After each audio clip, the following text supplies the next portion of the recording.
do what everybody else is doing. If I can put it in a nutshell, you just start doing what everybody else is doing. You learn from everybody else and their experiences. After some time, you realize it depends on what kind of person you are. If you're someone who says, okay, this is the way the game is played, I'll continue it that way. But then somebody tells you that, there's a slightly different way to play this game.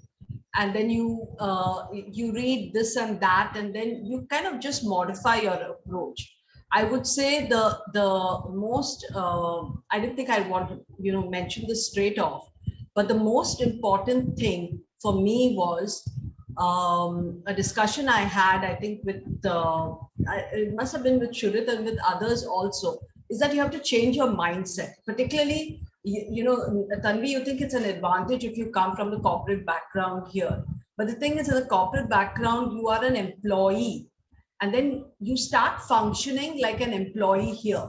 You take the rate you're given, you go along with that. Your mindset is getting the work and doing it.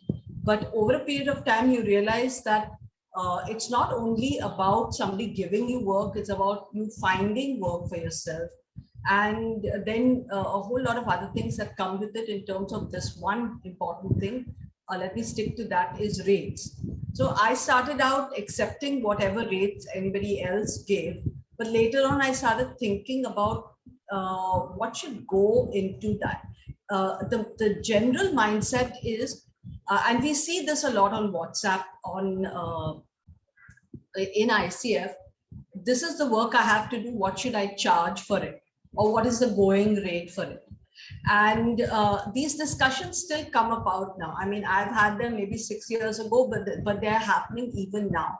So I'm guessing that newcomers are still asking the same questions. I'm assuming it's newcomers. This is what I have to do. How much should I charge for it? But over a period of time, you have to, I won't go into it right now. When we're discussing inputs and, mindset and that kind of thing, I may come back to it. Over a period of time, the bottom line is, you don't, it's nice to know what is the going rate. If you want to stand out, you have to determine your own rate and then support that rate with something that's unique about you. If that's in a nutshell. So if you're charging what everybody else is charging, you're one of a pack of 20, 30. But if you say, okay, I'm doing this slightly different, and this is why I'm charging X plus 10, 20 or whatever, then, and if you can prove that, then things start to change for you. That's a great point. Thanks. Yeah, Sanjeev. Michelle, what you're saying is great, but you see, as a person, when you start off, you're working in the dark as a freelancer. You don't really have anybody to relate to. And how much of your foot you can put down on a rate also depends on your own financial position. And there's this nagging fear always in your mind saying, if I stick to my rate and the other person just withdraws the offer, then what do I do? I will be without work. And I think this is an issue with all freelancers face all the time. And that's something which we keep struggling with perpetually. Yes.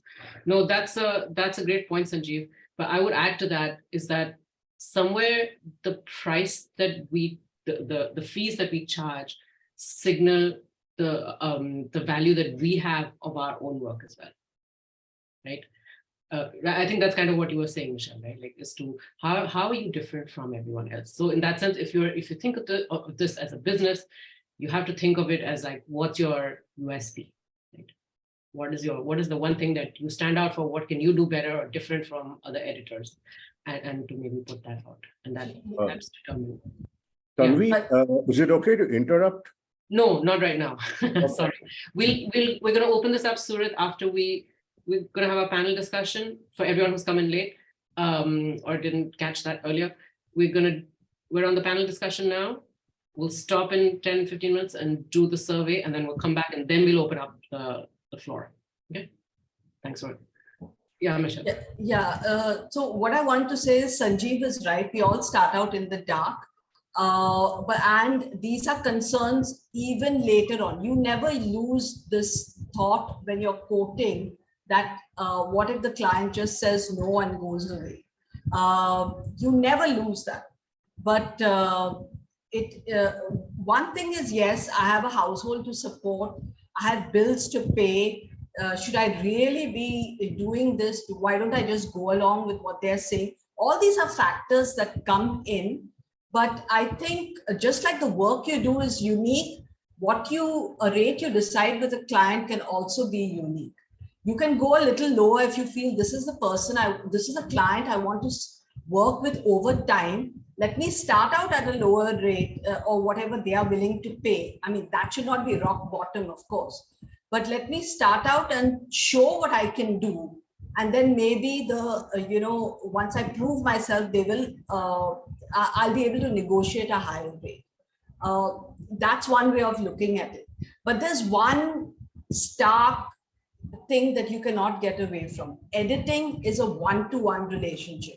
You work on one assignment at a time.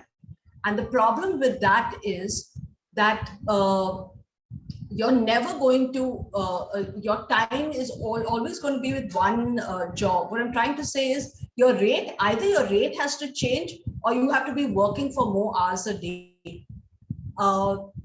So ideally, and nobody's getting any younger. We're not Benjamin, what was his name? Benjamin, whatever, the guy who went. Button.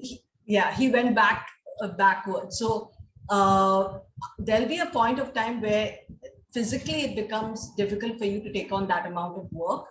And it's not serving you in any way. If somebody's going to pay a rate and continue that, regardless of inflation and other factors, it's not working in your favor. So either you increase the rate or you work more hours. And working more hours is not an alternative in editing because your quality drops. So you have to think about raising the rate. And many of editors, including myself, go into expanding services, doing something else beyond editing. Yeah, that's a great point. I was thinking of the same thing. I do that myself, and I would definitely encourage others to think about what else can we do. Like if we stick to the editing game, which we all know is, fairly low paying in general compared to in most other like industries and areas of expertise in the world. Anything language related tends to be quite low paid, especially editing. So if we were to add on other services that we could offer, I think that helps change the game a bit. Sanjeev, can I ask you? Oh, go ahead. Add one more point to what Michelle said. Besides whatever you said, we can also try and work more efficiently or more smartly. There's one factor which I learned very early in my career was that if between assignments, I have to wait for 3 days, my monthly income drops by 10% or more. Mm-hmm. Each of us have to figure out a strategy so that when we finish one assignment, we are able to start the next assignment the same day. It's not an easy thing to do, but it can be done. Right. And there are so many other things that we need to account for because, as business people, I suppose, or people who run their own micro businesses, which is what we are, we do everything, right? We do the work itself, then we have to do the hustling to get the work. We have to do the admin, we have to do the marketing. Look, all of this, maybe you've got a blog, maybe you're putting yourself out there in different ways. There's so much going on, and all of that, Michelle, I think we had a chat about that once, about billable and non-billable hours. Can you talk a little bit more about that? Yeah, so there is, you're your own office boy, you're your own marketing team, you're your own, the accountant, everything you have to track and do yourself. And I'm sure we've all gotten into situations where suddenly there's a large volume of work and everything else is aside. So the marketing doesn't happen on a regular basis. Suddenly you finish your assignment and there's nothing new. because you haven't been able to spend time. So you have to figure out a way in which you're carrying all these buckets simultaneously, and that is difficult. So for me, as it stands right now, I don't see any avenue. And this other situation we are facing is, what is editing looked at as? Is it a cost? Is it something? Generally, when you have conversations with others, they say that publishing companies consider editing a cost factor. It's something that goes into their publishing of a book. But they need, if you, I don't know when we'll do this or when we'll get people to admit it, but editing is a value addition. It's a value addition. So it needs to be valued in that way when you're paying the editor.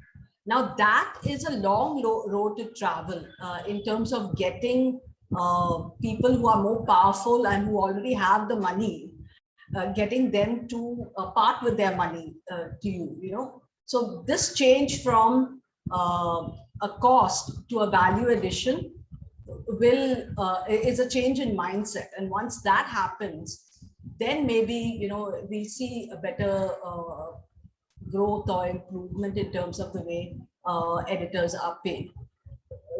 You may have people if the publishing world is looked at as basically you're marketing books, then they're not, there will be very few takers for this thing of value addition. Some of them may just say, they won't say, but do they really value what the book offers the reader? Or are they only interested in how much that book sells? So there is a conundrum or a reality check that has to happen even for publishing firms. What are you in the business of? Selling, marketing books, or delivering, literature or something like that? And that's where I think it has slid towards how many books we can sell, rather than will somebody talk about the quality of our books. Yeah. I do think that, there is such a wide spectrum in terms of publishers and what they're trying to do and achieve as well. You have the great literary houses, you have the Simon & Schuster, you have the Farrar Strausgio, you have these, some, dare I say Penguin, I don't know, who are, more literary minded and are, houses where they cultivate the writer, and work, and the editor works very closely with the writer. They're gatekeepers, they're creators of a canon, let's put it that way. Whereas, of course, you have the more trade publishing, and you have the academic textbooks, and there's such a wide variety and gamut. So, what you're tapping into as an editor in terms of which publishing house, that's also going to determine kind of like how you can play the game, or what game you're playing, in fact, at all, right? Sanjeev, I want to ask you quickly before we pivot to actually asking people to do the survey. What has been your experience in how you quote or how you set your fees? What kind of parameters do you take into account? See, the first parameter I take into account is the person's profile in the first place. Assignments from publishing houses, for instance, there's very little you can do.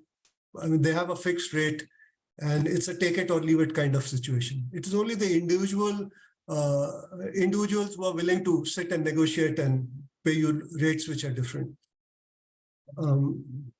I guess at the end of it, it is simply a question of capacity to pay for the other person.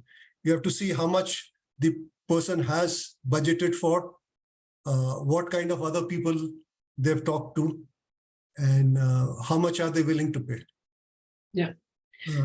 Value addition is a point, and that's where I would just add to what Michelle was saying, was in terms of value addition, what you can also communicate to the individual is that you can help to increase the sales of the books by whatever you're doing, whether it's a fiction or a non-fiction book. if you can show that the value that you are adding is that it's going to bring in additional readership, that's where the extra money that you are charging, that's where it is going to come from.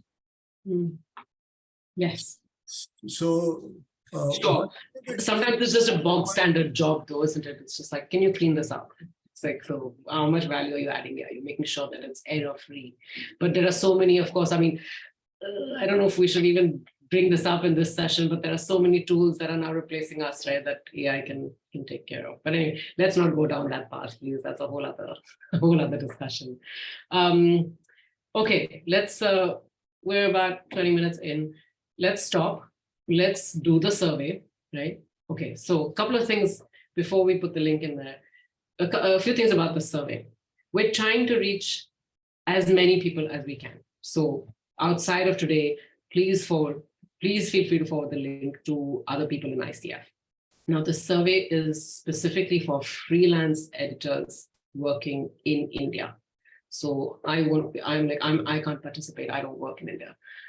So just make sure that that is one of the criteria if you are forwarding it to somebody else, that it's a freelance editor working in India and whose, should I say, paymaster is located in India itself, right? Your what was the word we used, Michelle? The rate. Oh, I can't hear you. The rate deciding authority. The rate deciding authority. There you go. So although, because sometimes that happens, you could be doing your work in India and the person who's hired you could be in India, but the person who's actually going to make the payment is sitting outside, right? Sanjeev, you had a case where you suggested that had happened.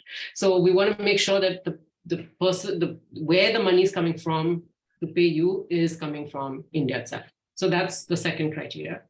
Those two things. The third thing I want to mention is that the survey is anonymous. It is a Google form, so Google will collect your email, but it will not match it to the answers that you give at all. So we'll just know who in general has taken the survey, but it won't be matched to your answers in any way. So you can feel free to say what you need to say. Okay, this should take about 10 or 15 minutes, not more. So we're going to put the link in the chat now, so you can feel free to click on it. We'll keep our audio off. Yeah, Michelle? One more thing, if you have any questions, you can just put them in chat and I will answer them. Regarding the form, any question regarding the form as you're filling it. Yeah, if you're confused, if it doesn't make sense, if you want some more clarification, please ask, put it in the chat. Michelle will happily answer because and we want to keep it in the chat so we don't want to disturb others, but also if anyone else is facing a similar issue, they can look it up, the answer will be. Okay, let's do this. Michelle, are you putting the link or should I? You put it. Let me put it. Okay, here we go.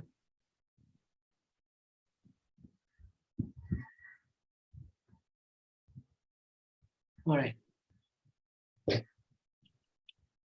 Does that link work?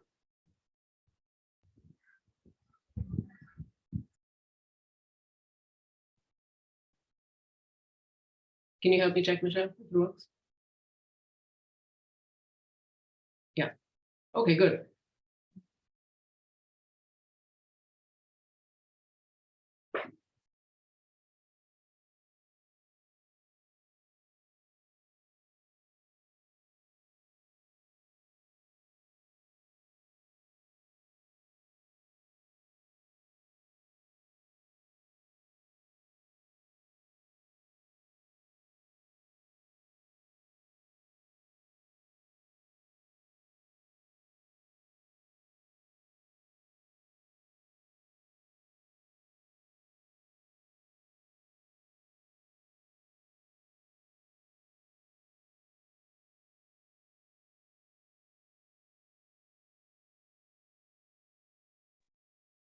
The next button is not working for me for some reason. Not for me also. Yeah, the form's not working. The same page keeps popping up. Yeah, it isn't working for me also. Yeah, let me try and share it. Just a minute. Okay.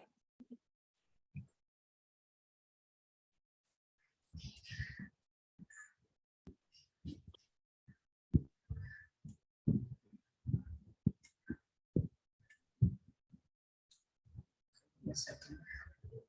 Has signing into Google being made mandatory or something? No, that should be No. what you want to save your work. Just give me a That second. shouldn't be. That's what I'm just asking.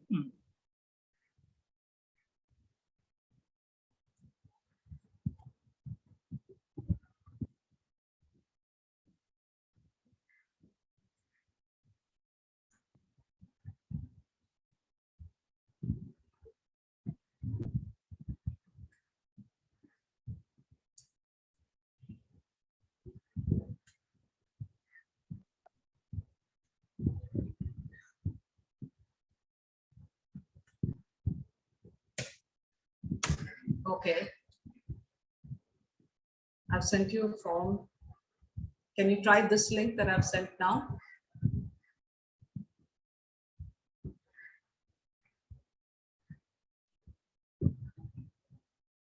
No, No?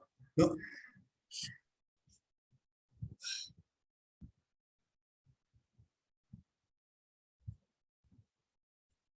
It's not moving forward. Yeah, just give me a second. What could be the problem?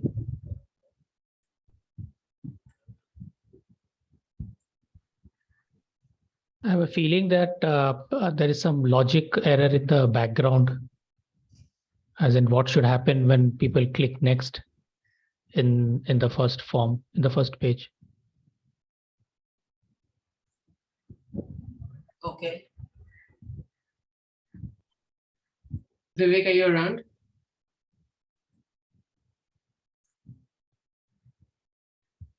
I just need access to it from the back end. Vivek, can you just check your WhatsApp? Yeah, one second.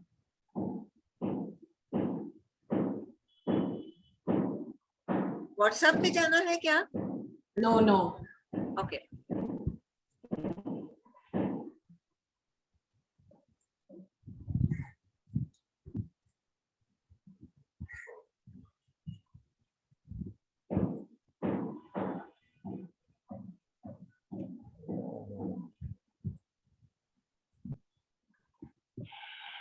Is anybody logged into Google or Gmail, or is everybody trying it without Google? I'm trying to log in and see what happens. Okay. I logged in, but it doesn't work even after logging in. Okay, even after logging, it doesn't work.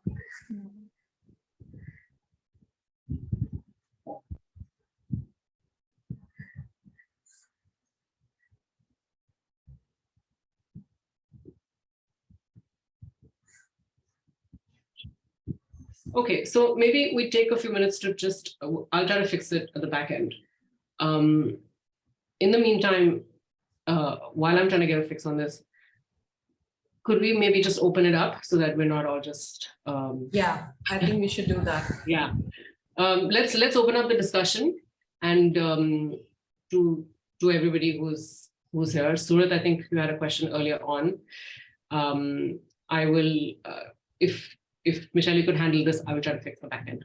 Yeah, you check that out. I'll take it forward here. Okay, thanks.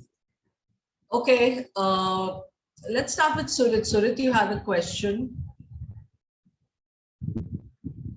Well, actually, it was not so much of a question as a sort of an observation. Okay. So several things were said. You are talking about setting rates. Sanjeev said that one of the issues that freelance copy editors, especially at the beginning, are faced with is the fact that you can lose a bid. The client may turn it down, they may walk away, and all of that. And Tanvi happened to mention in her responses, not necessarily to those issues, that A, we run micro businesses, and two, B, she raised the issue of what game are we playing, who are our clients, and so on.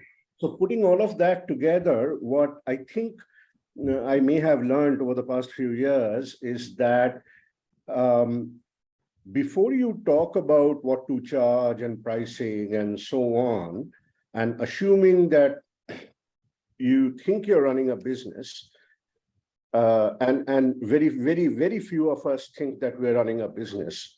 I will tell you this from personal conversations with people.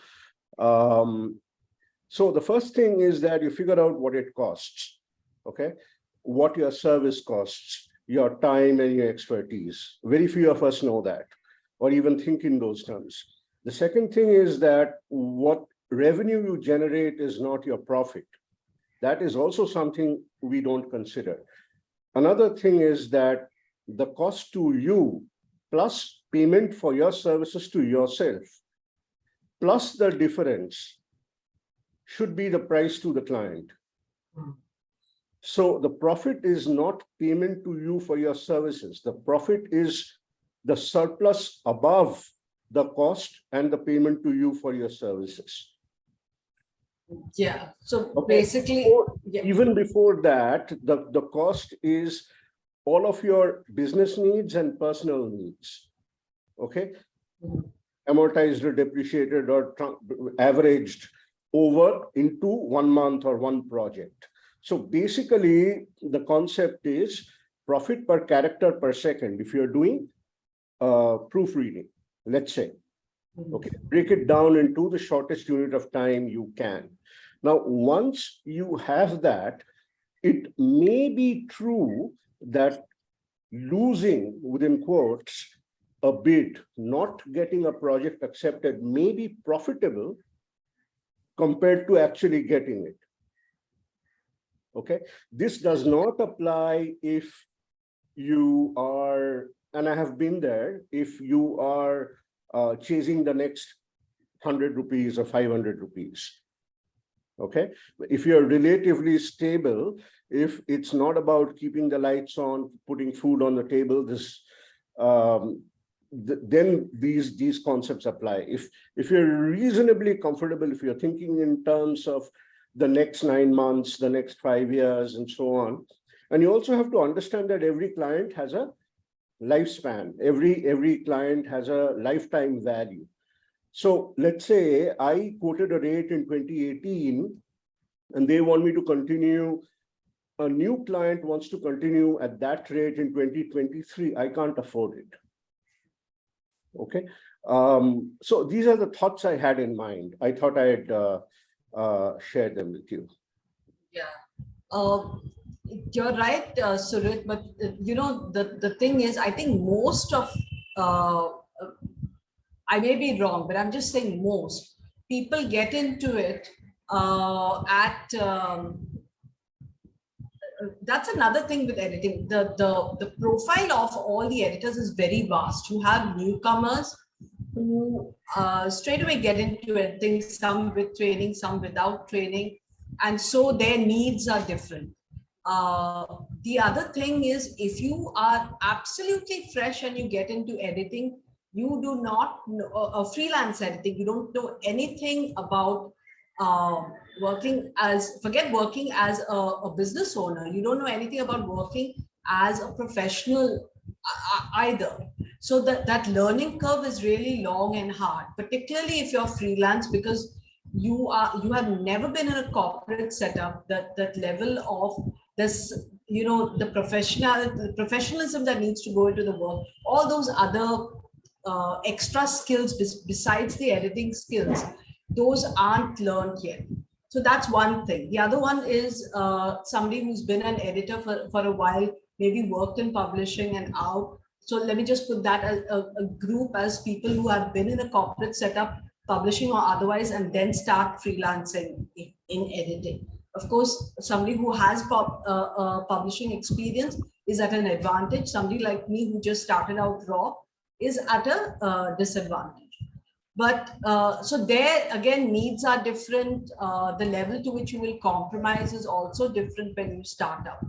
That's why there's a very vast kind of ocean in terms of the types of editors, as well as, you know, the types of maybe the clients are a little more limited, but the types of editors are different.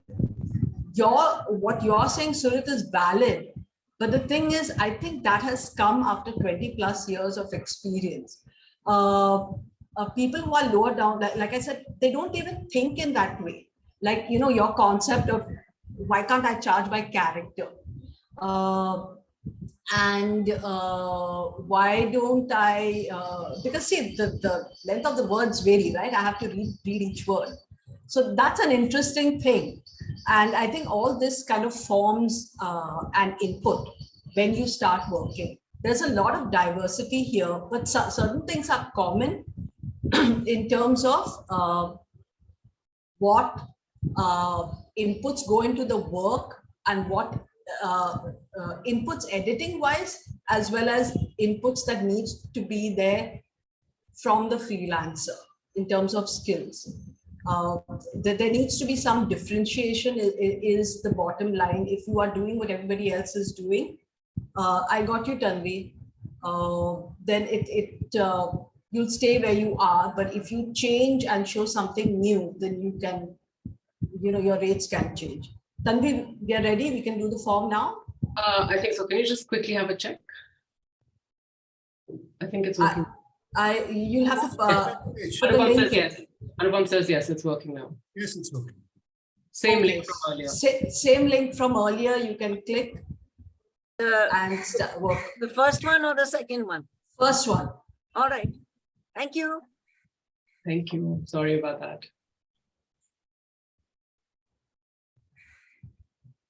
So Michelle, the entire purpose of this conversation is to make sure that the people learn, right? Surit, let me just hold. We'll complete the form and come back.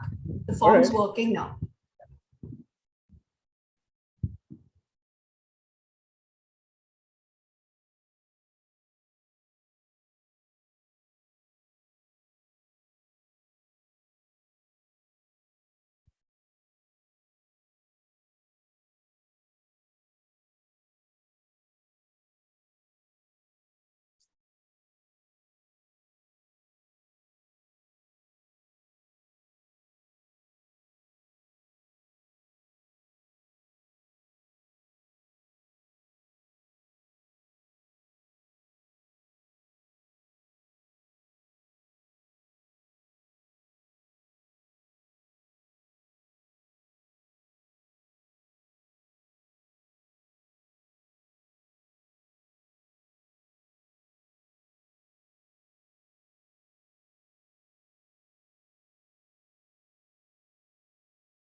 If you are done, maybe just put a done in the chat so we know how many of you are done, please.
Is anyone still taking it?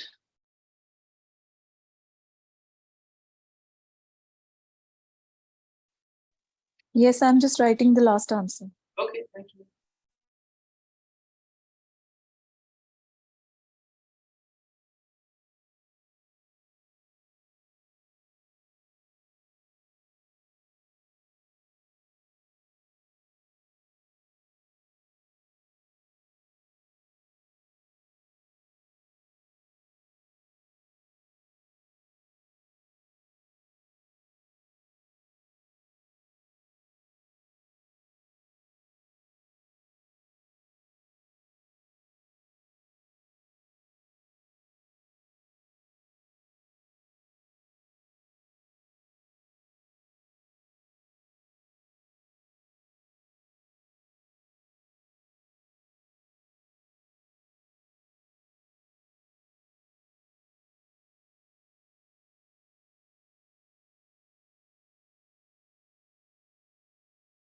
I'm done.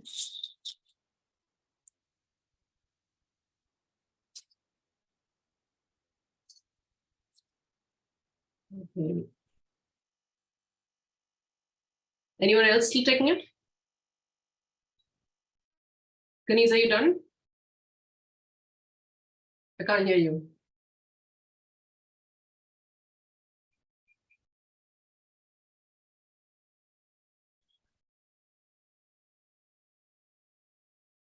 Anees, you're on mute.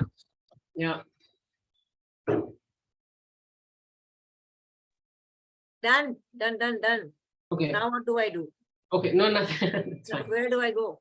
I've come back here, so I don't know what to do. Oh, Stay where Michelle, you we are. can't hear you. Arre? As long as you've hit I've come submit, back. it's fine. As long as you've hit submit, it's fine, Kanis. Okay. We've gotten 11 responses so far, but we are 28 on the group. So I think you need to know how many people are actually filling it. I've not filled it, but I'm not eligible for filling it. So you have to figure out how many people are actually filling it for you. okay. Okay, well, anyway, that's what we have now. We are 28 and we have 11. So that's interesting that only, sorry, what did I say, 9, maybe only 9 are working for, or 12 now, are working for publishers or, have bosses in India who are paying Indian rates. That's assuming everybody here is actually a full-time freelancer. We do have, we have made accommodations for I freelance and also take on part-time work, as in like retainership, or if I work part-time at like another job. We have that, put that in as well. Do you fall in that category, Anupam? No, I don't. But yeah, some people are in full-time jobs with publishers in India. So I'm not sure whether they're eligible to take the. No, we were not wanting to know what their rates are, because then they have a salary. Okay. All right. So should we throw open the floor like we did earlier? Yeah, we should. Okay. So I missed that discussion between you and Surit earlier because I was trying to fix the back end and trying to. Yeah. So let me just, in brief, if I can say what Shruti has said, and then just take it forward with a couple of points. Basically, what Shruti has said is that we need to look at it differently. What you charge or what you get paid is not necessarily a profit. There's a cost attached to you working as an editor. So you have to pay yourself, plus you have to pay. You have to, deal with your expenses. Anything you get after that is your profit. I would look at it in that sense, but a little differently. As in, is my profit meeting all my expenses? Now, what I do is I do an annual exercise. Some of you know it, and I've shared it with you. I try to determine what my rate per hour should be. And if I know how long I take to do an assignment, then using that rate per hour, I am able to quote. Once I know the figure, I can decide whether I want to charge per page or whether I want to charge per word or per project. But what I need to know to start out with is how much do I need to earn per hour? And that includes an annual exercise of making a list of all my expenses. And I include everything as an expense. Even my investment, I would include as an expense. So I have a sheet in which I total up everything, my monthly expenses, my annual expenses, my premiums, whatever else, whatever I'm planning for the future. If I want to go on a holiday, how much that will cost. Everything is an expense. It goes into that sheet. I get one figure for the year. Once I get that figure for the year, I divide it by the amount of hours I'm working in that year, and I get an hourly rate. Then that's one figure I need to remember. So then when I'm in negotiations, I can decide whether it's worth my while or not. I will not quote on the spot, of course, but it gives me, it's an easier way, at least for me. I know if I'm undercharging, then I have to have a reason as to why I'm charging less.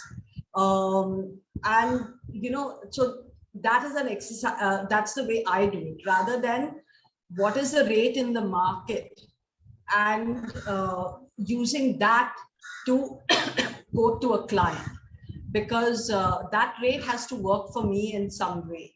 I need to know that. It's nice to know, and I need to know it because I know how far above or below I am if I have that rate. But I don't need to. This is an idea which needs to get into a freelancer's brain. That's nice to know, but can I go be? What do I need? What do I need for my whatever basic survival, way of life, whatever? So it is something to aim for or to aspire to. You may not get to it earlier, but I think it's a more scientific and deliberate way of going about it, rather than just finding out what's going on in the market and charging that. Okay. You're on mute, Sanjeev. We can't hear you.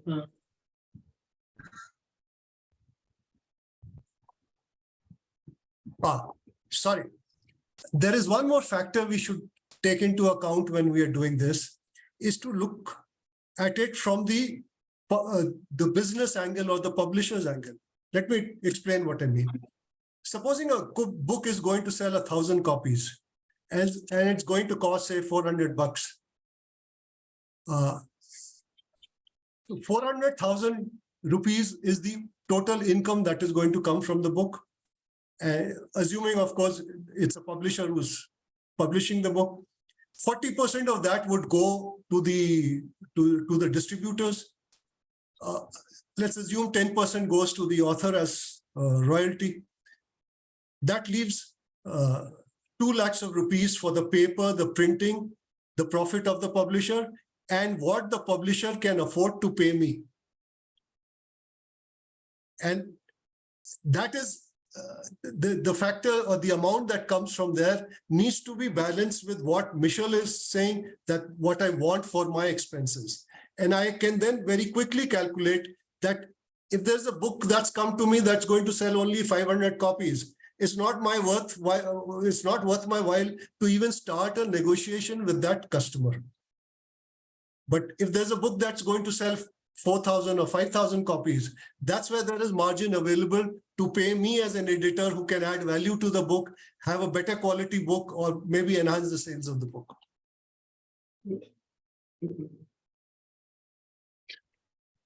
Okay. All right. I just put a poll out. We have about half of us who answered that.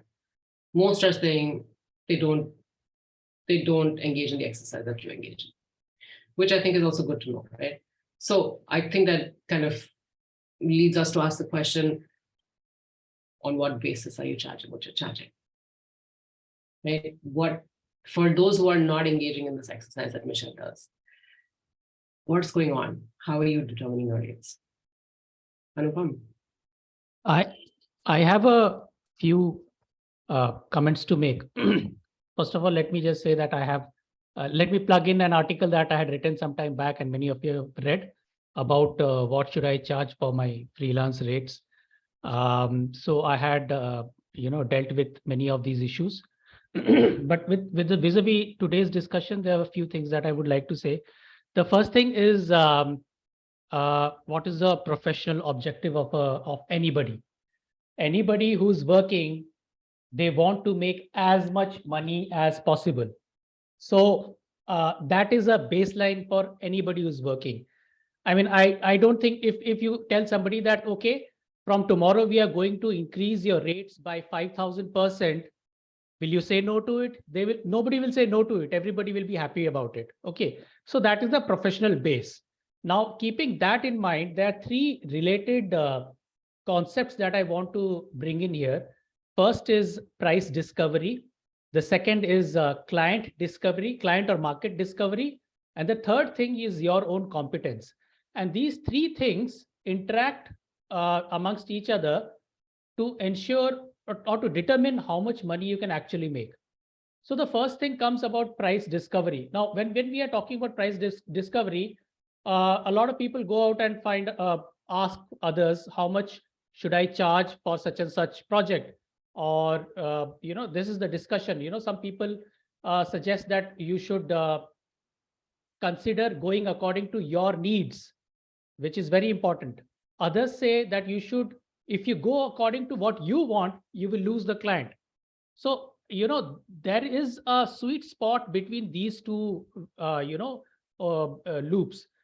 There is a space where what you need also goes according to what the client can pay. So the first thing that if you're starting off as a freelancer is to start by the lower end of the rates, figure out what the clients, whether the clients are able to pay that or not, and as quickly as possible raise the rates to the level where you are happy about doing the job.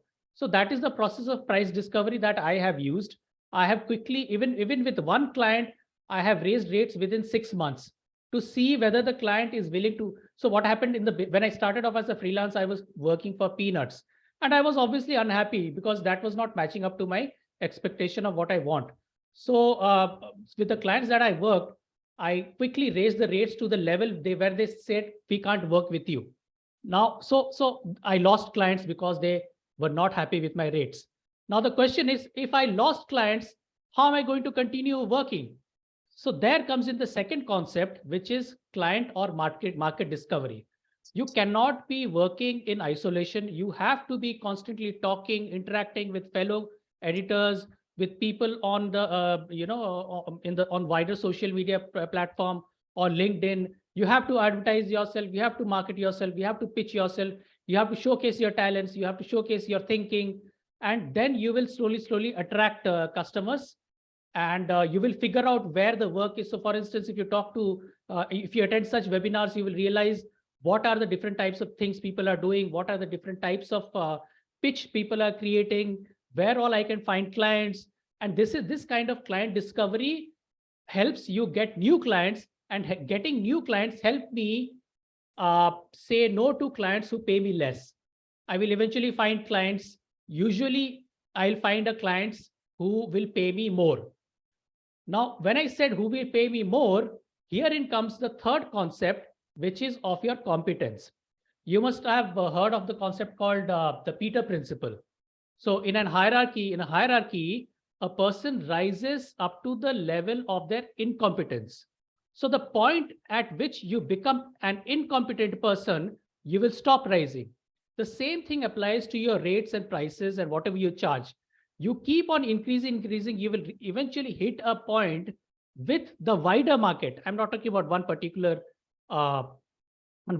client or one regional market. I'm talking about the wider market, where the clients or the industry will say, no, we can't pay you this.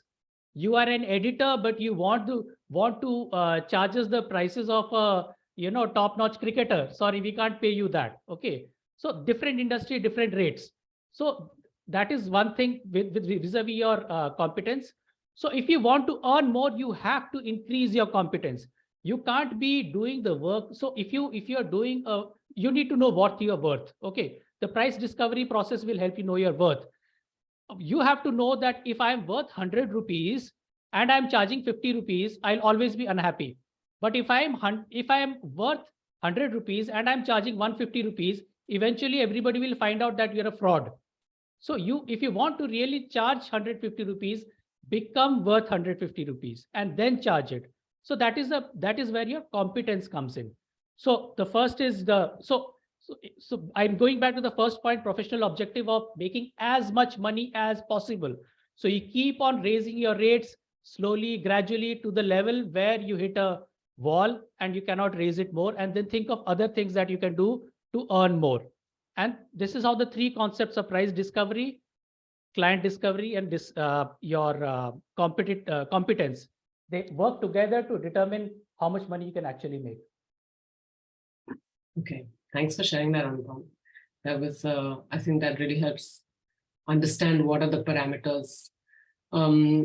Sorry, I've launched a couple of polls while you all were talking, just to get a sense of who's on this group and what are they trying to get. And I asked a question about whether there was anyone here, because I suspect some people have come to actually get a definitive answer, right? Like they have no idea, maybe they're just starting in the game, maybe they're considering editing and they just have no sense of what this landscape looks like. Do we charge per word? Do we charge per hour?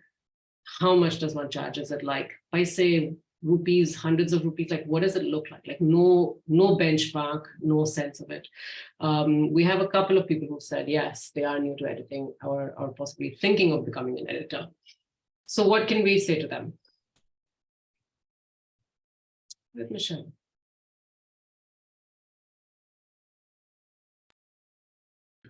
I'm sorry, I missed the question. What was the question? Oh, there are a couple of people on this group who have said from the poll that I just posted that they're either new to editing, very new, or they haven't yet started editing. And so I suspect that they're here to really get some kind of specific answer, right? Like, really, what does this look like? Is it, do we charge per word? Do we charge per hour? What is this landscape in India around charging? What does that look like, right? And how, if it's per word, is it hundreds per word? Is it 20 paisa per word? Is it like 50 rupees a word? Like, so maybe they have no benchmark. How can we help them? Kanis has been putting her hand up a lot. Oh, do you not want to answer that one? I no comment. Okay. Okay, so there is no benchmark. So what can be the benchmark? That is the question, right? Yeah, it's like when you've entered the game and you have no clue, how do you find out what does it look like? You know what I tell everybody, I mean, I have, a calculator, a rate calculator. I've created a real rate calculator. So I have tell everybody, what do you want?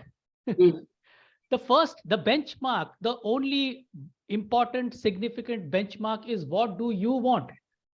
If somebody says, okay, the benchmark is 5 paisa per page of 250 words. Will you work for it? You will not.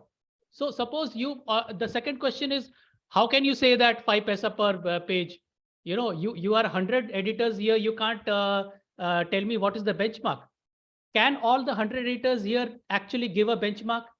It's not possible. At most, we can give an average or a median. Okay. We can't give a benchmark. So what's the benchmark. I have something to say. I agree that there is a need for a benchmark. It has to be a personal need. I am very proud to say that I have mentored several people who have worked and are working in either editing or content writing. And all of them are now earning a very fair wage. In fact, much more than I earn, which is fair because I'm retired 3 times. The main thing is that your skills have to reflect that, see, I want to earn 1,000 rupees a day, okay? And that is what I can earn, and I do. But the fact is that a newbie will not earn 1,000 rupees a day unless they have some very, very special kind of skill. So the main thing to do is improve the skill. And where are the skills? Is it language skills? Is it something else? Is it interaction? There are so many layers to getting into the editing space. And the most important, of course, is language skills. So you have to be very sure you can link your language skills to the product that you will be delivering, because we're manufacturing books. So the value of a book will be as good as the product that we are able to produce, and the formatting and spelling and everything that we do, including developmental editing and substantive editing, is important. However, I have worked for a publisher, and recently one of the employees of that publisher has joined ICF, and they have a book which is their cow, their real cow. And it was in 2013, it was selling for 800 rupees. It was a hardcover book. I won't mention the author, who was my brother's classmate, but the fact is that every single page has got a blunder, including factual blunders. So where we have to work is quality and accuracy, and that gets built up slowly. It doesn't get built up on your first work. So probably it's a good idea to buddy with somebody, and that does work. And I really value the mentors that have helped me, and they know who they are. Thank you. Thank you, Kanis. Thank you. We're at the end of, we're beyond our hour, although we did have a short break for technical issues. Before we wind up, are there any burning questions anyone wants to ask or anything anyone wants to share? Yes. Yes. I have to tell you all that there are a few very, very, I would like to say venomous, but maybe that's not the right word. There are two that I have come across that not only exploited me, but also my mentees. And again, they are posting. And I have told those who I know that be careful. But when there is somebody I don't know, I don't want to post anything about the experience that I had, which was very, very graphic and very, very traumatic. I was flown to Delhi so I could work only and do nothing else. And that disturbed me very much. And ultimately, I did not get paid even 1/3 of what I was promised. And this person is, again, I think as a group, we owe it to ourselves and everybody that is in our group to protect everyone from predators like that. I'm not taking names. If you want, I can. No, please don't. I think if anyone is curious, they can. Yes, exactly. That's probably the best way to do this. Yeah. Okay. All right. Sanjeev, Michelle, Vivek, any last few things? Surit, I think you've got your mic on. Yeah, couple of things. First is that I don't work in publishing, so whatever I said relates to outside publishing. Second is that over the past few years, I've been working with clients mostly outside India. So that's another caveat there. But for people starting out, which was a specific question, people who are about to start and so on, as Kanis pointed out, if you can find a mentor, nothing like it, because the old timers, people like me, we started out in an office where we learned whatever we learned from people who'd been in the trade themselves for about 20 years. You don't have that kind of context. You don't really figure out quite a few things until it's very, very late in the day. So mentorship, really, there's no substitute for. The other thing is coaching. Kanis pointed out that English is the most important thing. Now, I have this extremely contrarian view that you need to know your machine, you need to know the business, you need to know Microsoft Word before you can edit. The language, typically takes care of itself. The third is that at the entry level, the easiest jobs to find are in publishing. They're also the pay is not the best it can be. On the other hand, it gives you readily available opportunities for developing experience. Afterwards, you can go into far better paying markets such as research, think tanks, the banking financial services industry, the development sector, let's say the consulting industry. All of these are possibilities, but typically, unless you have some kind of initial grounding somewhere, some kind of marquee name, some kind of marquee portfolio, it's kind of hard to get in there. So those are the points that were going through my mind while I was listening. So I thought I'd share them. Thank you. Thanks, Surit.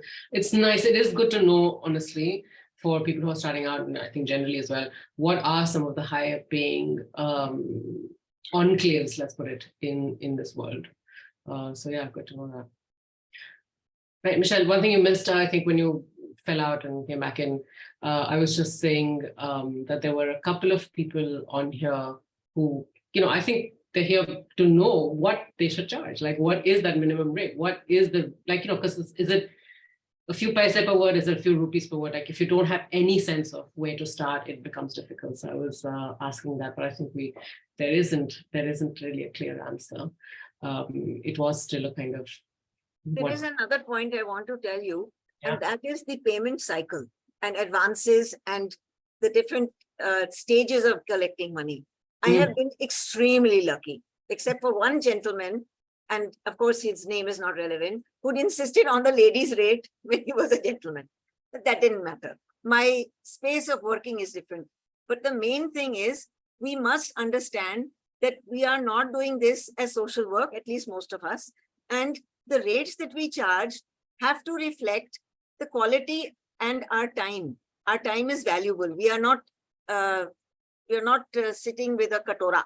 We are actually adding some value to a job, and that is very important. So payments, in my case, I get immediate payment.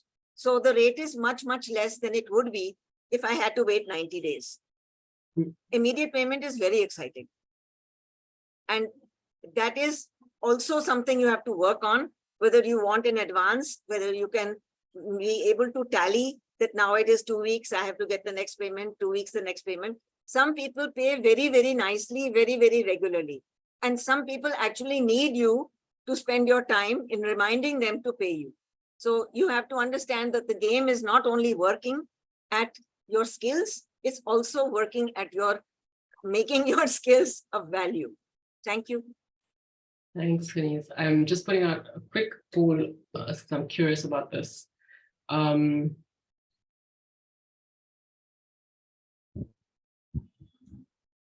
you use a contract with your clients?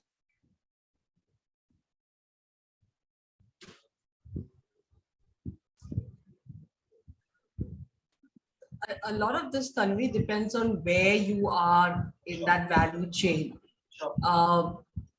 Initially, you most probably start out with clients who will tell you this is the rate we're paying. Later on, you may move on to somebody who is willing to negotiate.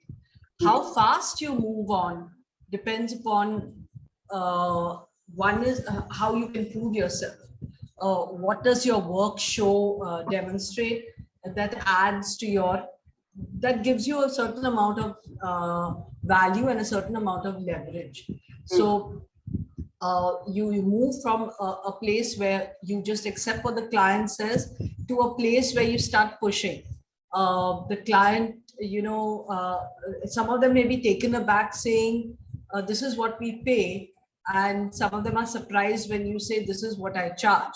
So it's better to get in that this is what I charge ahead of when they say, this is what I pay. Sure. So, these are just things you learn along the way. But the one important thing, like I said, is view yourself as somebody who's running your own business rather than an employee mindset of take the work, take the rate and do it. Start showing what you're doing, do a little bit extra.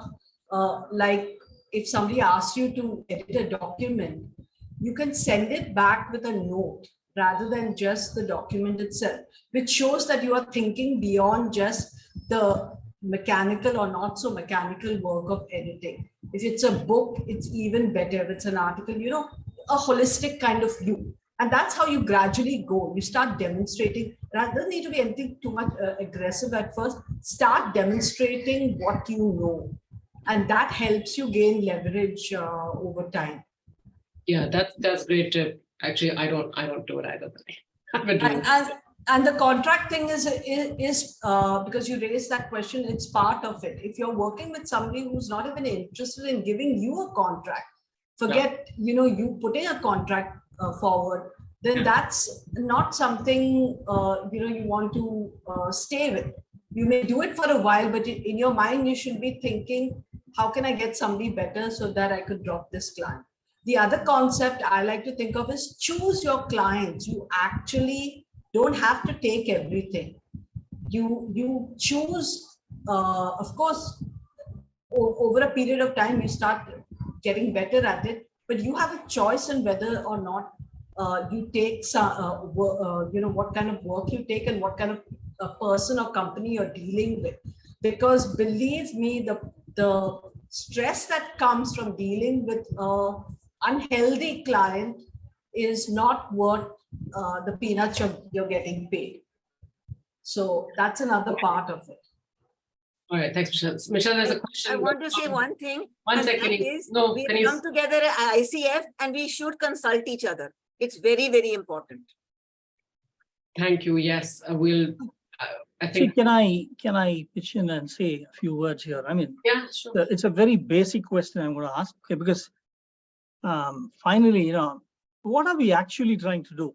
Okay, so because first we said this is for people who are working in India, getting money from people who are in India. Okay, And then Kanis, just now you said we have to talk with each other, etc. At ICF. So what are we trying to do? What is the purpose here?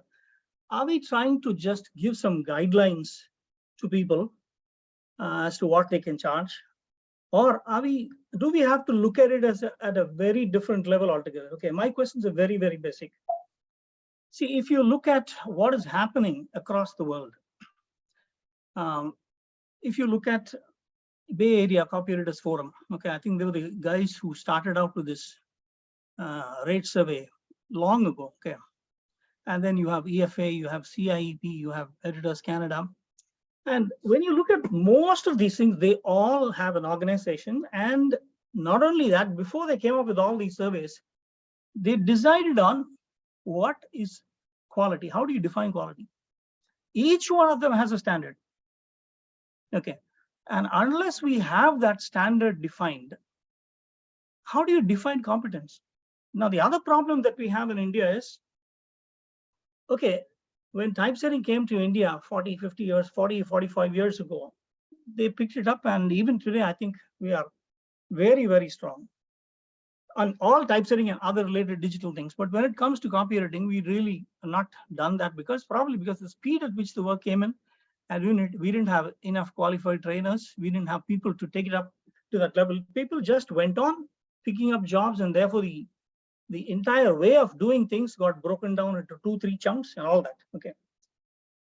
Because of that, language editing got a hit, and I don't really agree much with when you say, Surit, that the language takes care of itself. No, I agree with you that we have to learn the platform. Yes, that's absolutely mandatory. But at the same time, these are skills that require training, and without that, we really cannot move up the ladder. As Michelle said, we keep growing old. So there are so many other limitations that are going to get accumulated over years, and then we have to look for all those things. Okay. So I think we need to come as a group and define a standard, more so because, as Sanjeev pointed out, and I think a few others also pointed out, that it depends on who is willing to pay, how much they are willing to pay. And the problem here is because the rates have come down over the years and publishers are paying so low that people find it difficult to make a living. So, and as Michelle said, how do you tell them how do you add values? There has to be some definition of a standard from our side, because ideally this should be done from the industry, by the industry, but the industry doesn't seem to be taking the lead there. So should we as ICF take a lead there and then tell them what could be a standard? This is an open question. Okay. I think this is definitely something. Thank you, Venkataraman. I'm sorry to cut you short, but I think we kind of need to wrap up. This is definitely something we've been discussing. Part of ICF bringing out the editor's handbook. Is that right, Vivek? This year, coming out this year in many series, is part of that. And then the sky's the limit. We start with accreditation. There's all kinds of things possible. You want to have a quick say about that, Vivek? Yeah, the book is an effort to try to answer all these issues that Dr. Venkat has raised. Quality training, acquiring the skills, raising your profile, all these have to be the forefront. If we take care of these basic foundational blocks, I would say the rates take care of themselves. You need not worry about the rates. You will get the rates you deserve. I mean, that's personally my feeling too. Okay, see, this has been going on for 3-4 years. I've mentioned this to Vivek, maybe written a few WhatsApp messages, but I've always felt that if we can focus on, for example, I worked in corporate for 22 years before I started on my own. Even though I was getting a salary, I don't think I ever bothered about what salary I was getting. The only thing that was in my mind is, how do I learn more? How do I learn more? So the only thing because I had a steady salary, probably I didn't worry about it. Freelancers will have to worry because they have to pay the bills. I understand that. But if we can focus on learning, and as we age, definitely there will be limitations that will set in, but we'll have to adjust that with learning more of technology, learning how to use automation, and keeping updating our skills constantly. So there has to be some reference point as to what is the standard, and until we define that, we are probably going in circles, because it's difficult to define the market when you look at it at a larger scale. Yeah. Very quickly, Michelle, there was a question from Aditi for you, but I suppose because you mentioned writing a note at the end when you send it to your client, and she's asking what kind of note. Just checked out. Okay. All right. I'm going to wrap this up unless someone needs to ask any other questions. We are well over time. It's just an hour long. Yeah, Let's Michelle. wrap it up. You want me to wrap it up? Yes, please. Okay. Thank you everyone for joining. This is just the first in part of this process. As you can see, we had 20 people online. I'm not sure how many finally filled the form, but to get any value from this, we'll need more people to participate in the survey. So we'll, via our groups, we'll get Vivek to circulate the link, and please pass it on to others. Of course, it has to be a freelancer, and the rate deciding authority should be in India. That's very important, otherwise our data will get skewed. So once we get more, I don't know what that more is, but I think it definitely needs to be more than 20 for us to evaluate the data and analyze what we have. So it's going to take some time for us to put the results out. The way you can help is to make sure you get a few more people to do the survey. So let's say you keep a target of five people who are not on this call, try and get them to participate and submit the survey. That way we'll reach a point where Sanjeev will tell us how we can start, when we can start analyzing this, and we in due course we'll put out the data or the information that we have collected and analyzed. So thank you all for participating. Please make sure once we circulate the link to send it to more people. Thank you. All right. Thank you very much. Yeah, Bye. thanks, Michelle. Thanks, Bye. Tanvi. Thank Thanks, you. Thank Sanjeev. you all of you. And thanks all the participants. Bye. Bye.